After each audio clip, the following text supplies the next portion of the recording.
let the girls hop on, or do you want to hop on the ferry?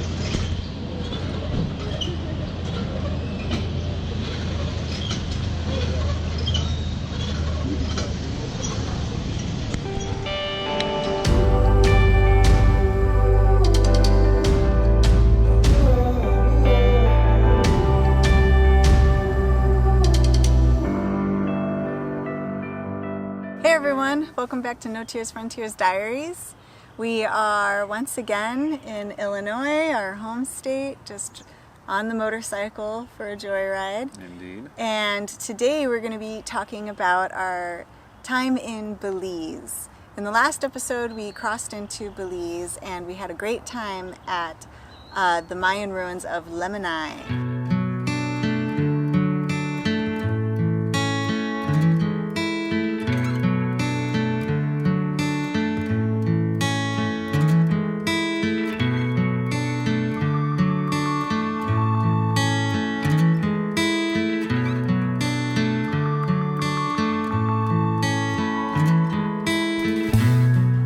Pretty much had to ourselves because all the tour groups would kind of just stay together.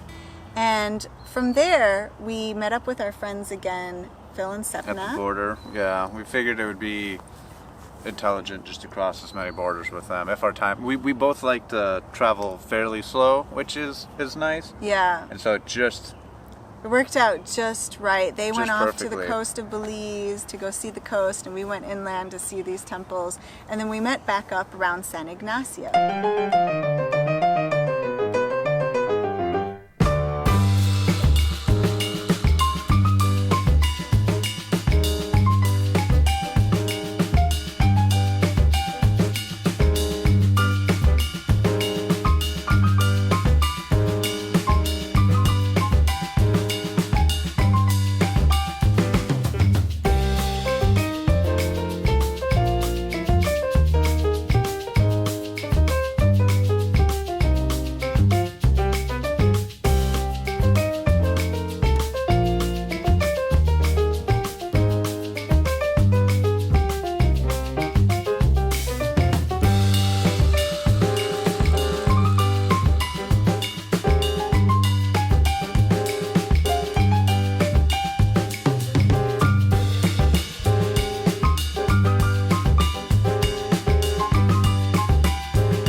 And from there, we all decided to go to some of the greatest Mayan ruins out there together.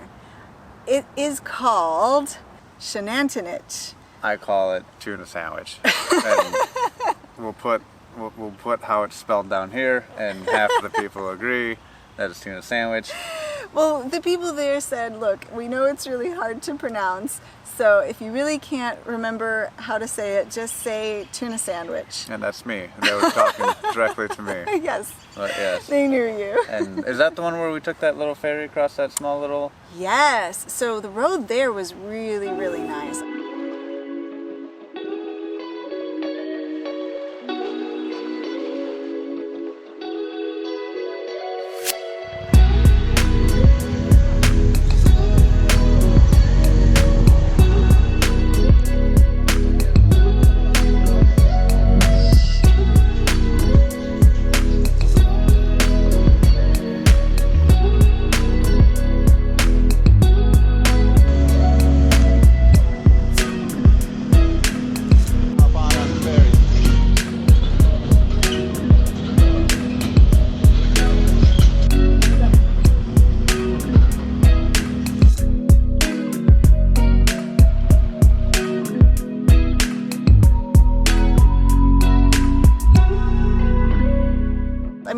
It doesn't get better than just being able to ride to one of these sites on your motorcycle. It was, of course, very hot. Yes. Really humid. That's how all of these places in Belize and Central America are. But it's just so rewarding to take your bike there, and you really get to go off the beaten path. We went along this little river, and then we came to a ferry crossing. Yeah, well, I mean, it was kind of a main-ish road, right? Like the main roads down there Like the big yellow lines that you can see on Google Maps are still like just 2-laned, you know. Yeah.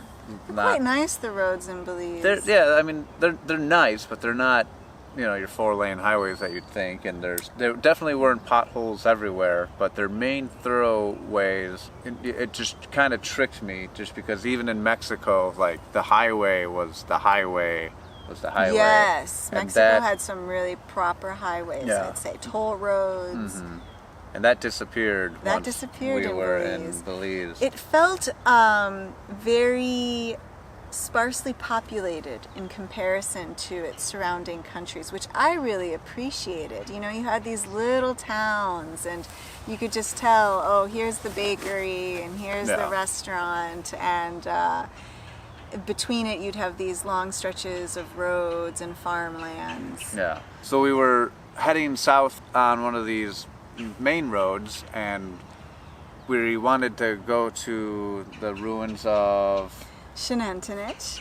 Tuna Sandwich, and it was like you're following this river, and then we pull over to this ferry that needed to cross the river, and like a good set of 2x4s would have crossed it. Yeah, just it as didn't equally. seem like the biggest river ever, but obviously we couldn't get there without a ferry. Yeah, I mean it was just a barge on ropes. I don't even I think don't there's understand anything why they motorized. didn't have no, there wasn't anything motorized. You could just pull it across. But why didn't they just build a bridge? I have no idea. I mean, it was kind of an authentic, not authentic. I mean, it was kind of cool that like you cool. didn't go over some new man-made object to get to these. And this old was someone's school- living, right? Like you had to pay a very small fee. Yeah. And they would pull you across the river. And it wasn't just us, but other vehicles Yeah. could go on this barge, this ferry. I just felt like it was the River Styx. It just the river Styx. just a little Tahiti's. 2 coins. Here you go. Bring me to the ruins. But the water was so beautiful and blue, and there were Yeah. these little fish that would just follow the boat back and forth. And there were tourists that were very excited to see us. I think there were more Americans there, and they Yes. couldn't. I mean, they had flown in, and they were equally excited to go see these ruins, but they were just their minds were blown that we Yeah. had arrived there on a Via motorcycle. motorcycle. This is where it really started becoming cool to have American plates. I mean, Yeah. people would see your motorcycle and be like, it looks like it's not from here. And then they'd see your license plate and be like, you drove here Yeah. from there? And of course, it just starts here and gets cooler and cooler the farther we would go. But yeah, so we reached the other side of Styx, the River Styx, and then it becomes this secondary gravel. It was a cool road. It was beautiful that cut through the forest, and again we knew where we were going. So this jungle road, just with just anticipation and excitement building up, and we finally get there, and it was just amazing. everything I could have asked for yet again.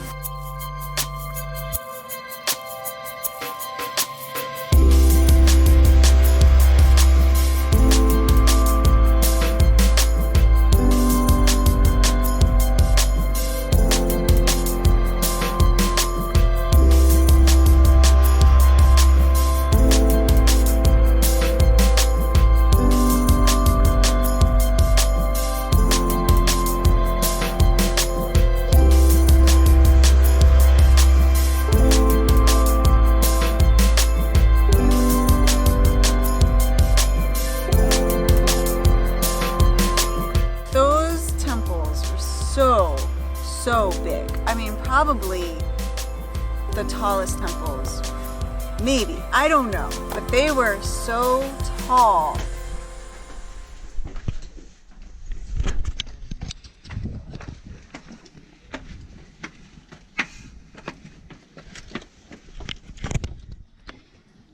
Hello.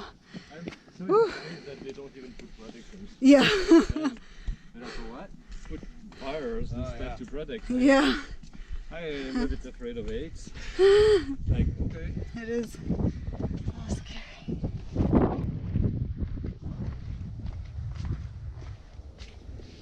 Right down there. You got your turbo zoom on? Don't go too close. That makes me like Yeah, don't go close, Tim. I mean, I would get scared from the height of just being up at the top.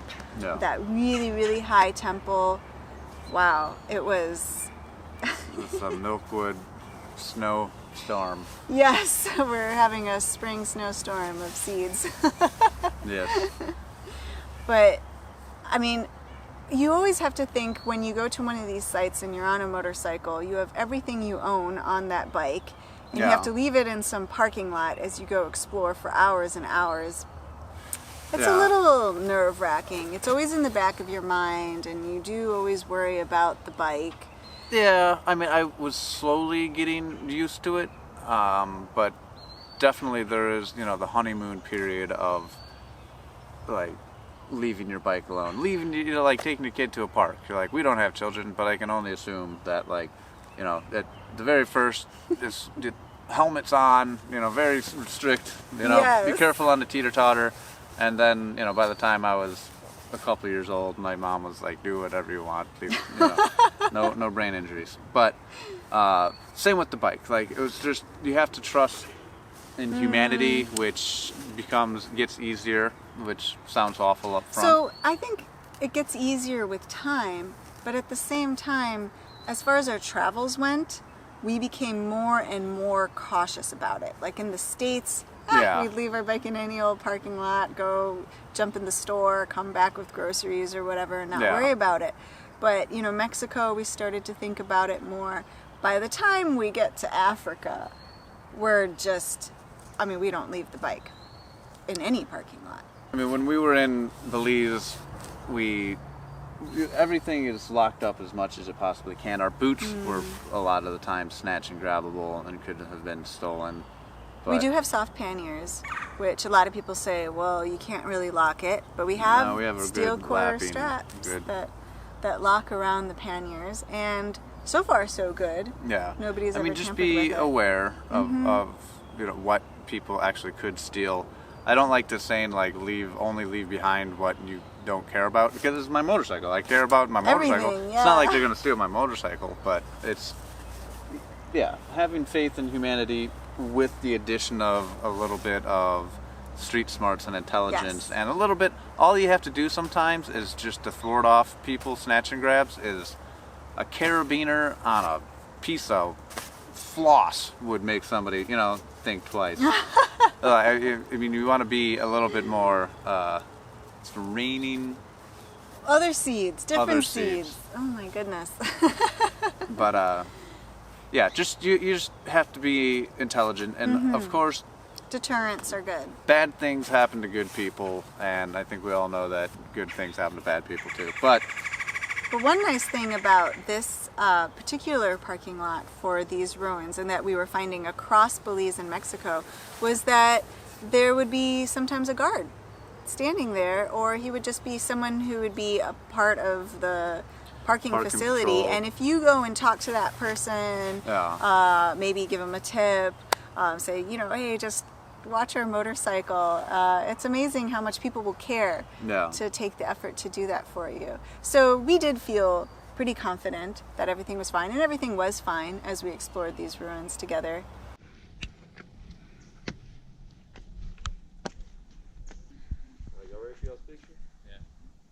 It was also really nice to be seeing a site with other people. This was our first time really traveling with another couple, and Phil and Sepna were able to take pictures of us, we were able to take pictures of them. You know, that's one of the things, like if you're a solo traveler, you really have to bring a tripod or something to have pictures taken of you, unless you can just find someone at all times to take a picture.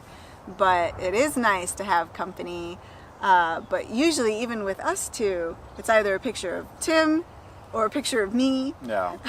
There's no picture of me, Marisa, and the bike. It's either Marisa and the bike, Tim and the bike, you know. So it's wonderful traveling with other people. They can get those incredible shots. Yeah, and pass GoPros back and forth too. Yes. You know, that's very, very, very good.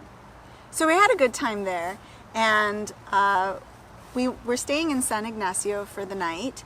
And Phil and Sepna went to their hotel, but since we are never, ever tired of seeing ruins, there were some ruins right near the town of San Ignacio. I think it was actually part of the town, called Cajalpech. Oh, yeah.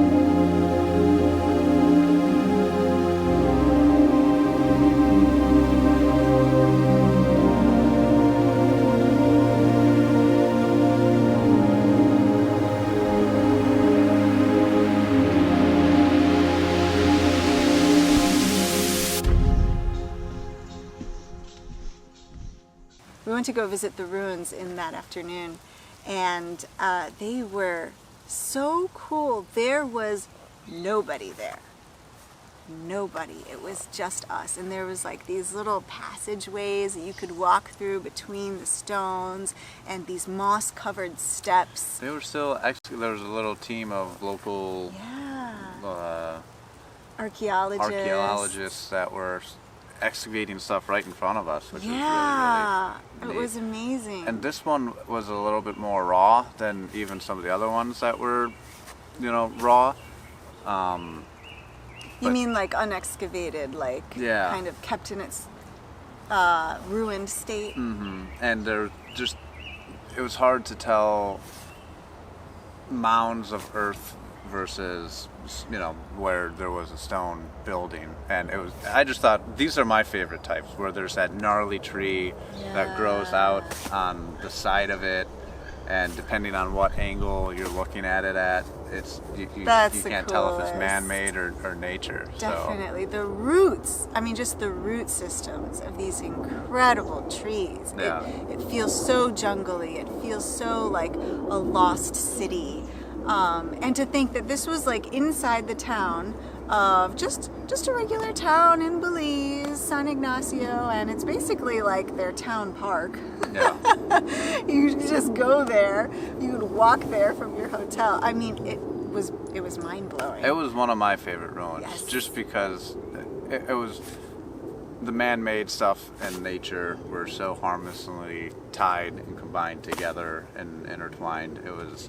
That's what I like to see. So I just walked around taking a billion pictures, trying to, just incorporate everything. It was really, really fantastic. It did feel like the jungle was eating these ruins, and that's just what I love. Yeah.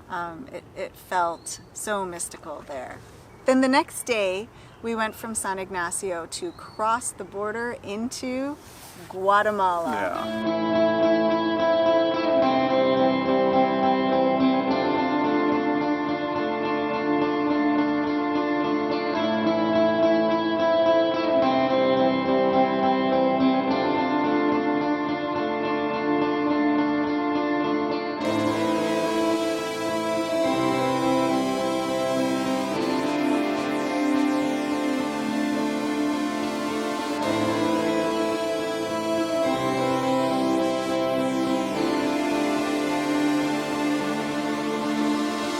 That was a hell of a day. That turned out to be one of the worst border crossings that we experienced in Central America. Yeah, it was very, very, very hot, and that can just be a repetitive thing all throughout Central America. But at the border, you pull up, and you're in your little Power Ranger suit, and you get off, you take your helmet off, and we let Phil and Sepna go do their paperwork first, and at all these Central American countries, I guess this was only the third that we had, third country we entered, second Central American one, but they have these funny rules and regulations of what you need as far as paperwork. And I have these one-liner sheets that have my passport, that have my driver's license, that have my registration number, that has, my insurance card. It's like everything's on Everything this one is here. paper. This is all you need, But they'll stamp that and be like, well, I need a copy of this stamped, and it's like, oh, you got me. I don't have a copy of that now, do I? And then you have to walk somewhere because they don't have a copy machine. Yeah, they need all these copies of things, but they won't have the copy machine there for you to use. Of course, you have to go find someone on some street, and their machines are always broken or out of ink. Or not you get working these. today, Yeah, you get a copy, and it's like the ghost relic faint of what used to be your original document. Yeah. And you're like, how is this even a thing? But it was just, the heat was getting to me because it was kind of stressful. And then Phil and Sepna had come back, and we're dealing with this whole copy of a copy of a copy thing.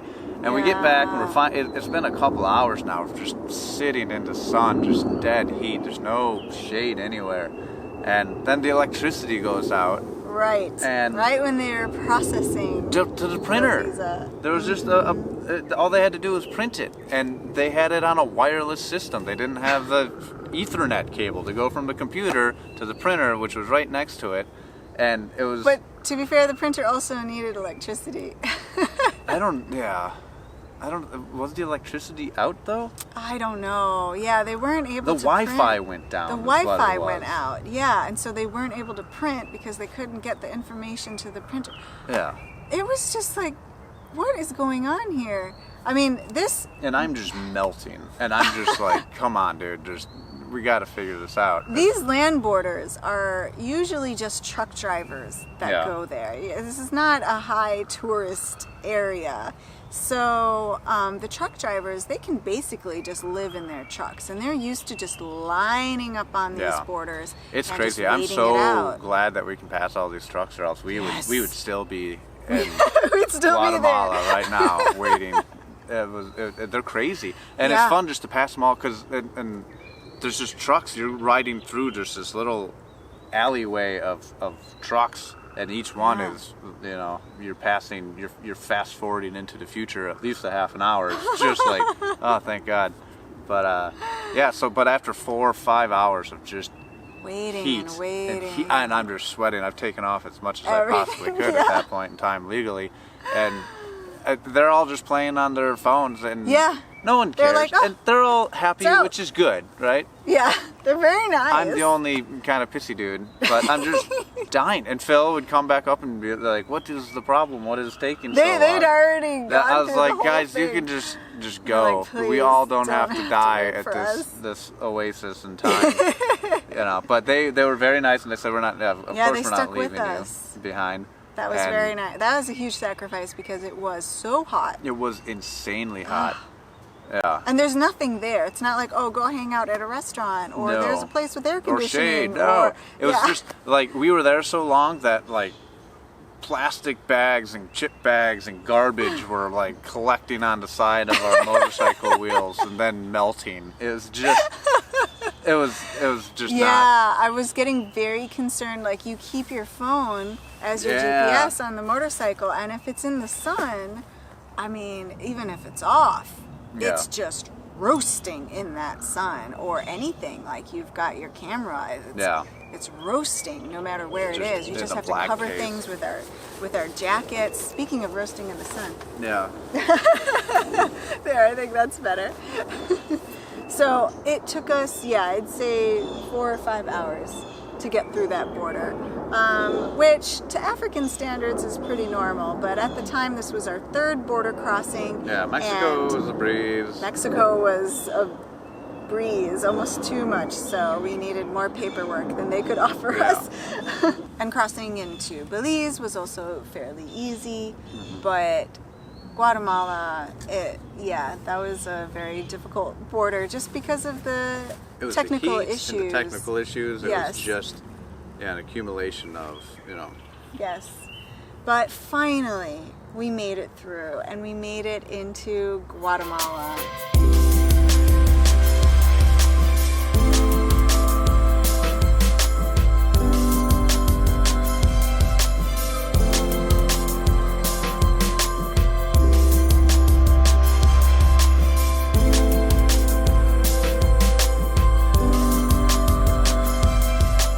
So I hope you liked this video. If you did, please give us a big thumbs up and hit the subscribe button below, and we will be seeing you next time. Peace, everybody. See you. Stay safe. Bye.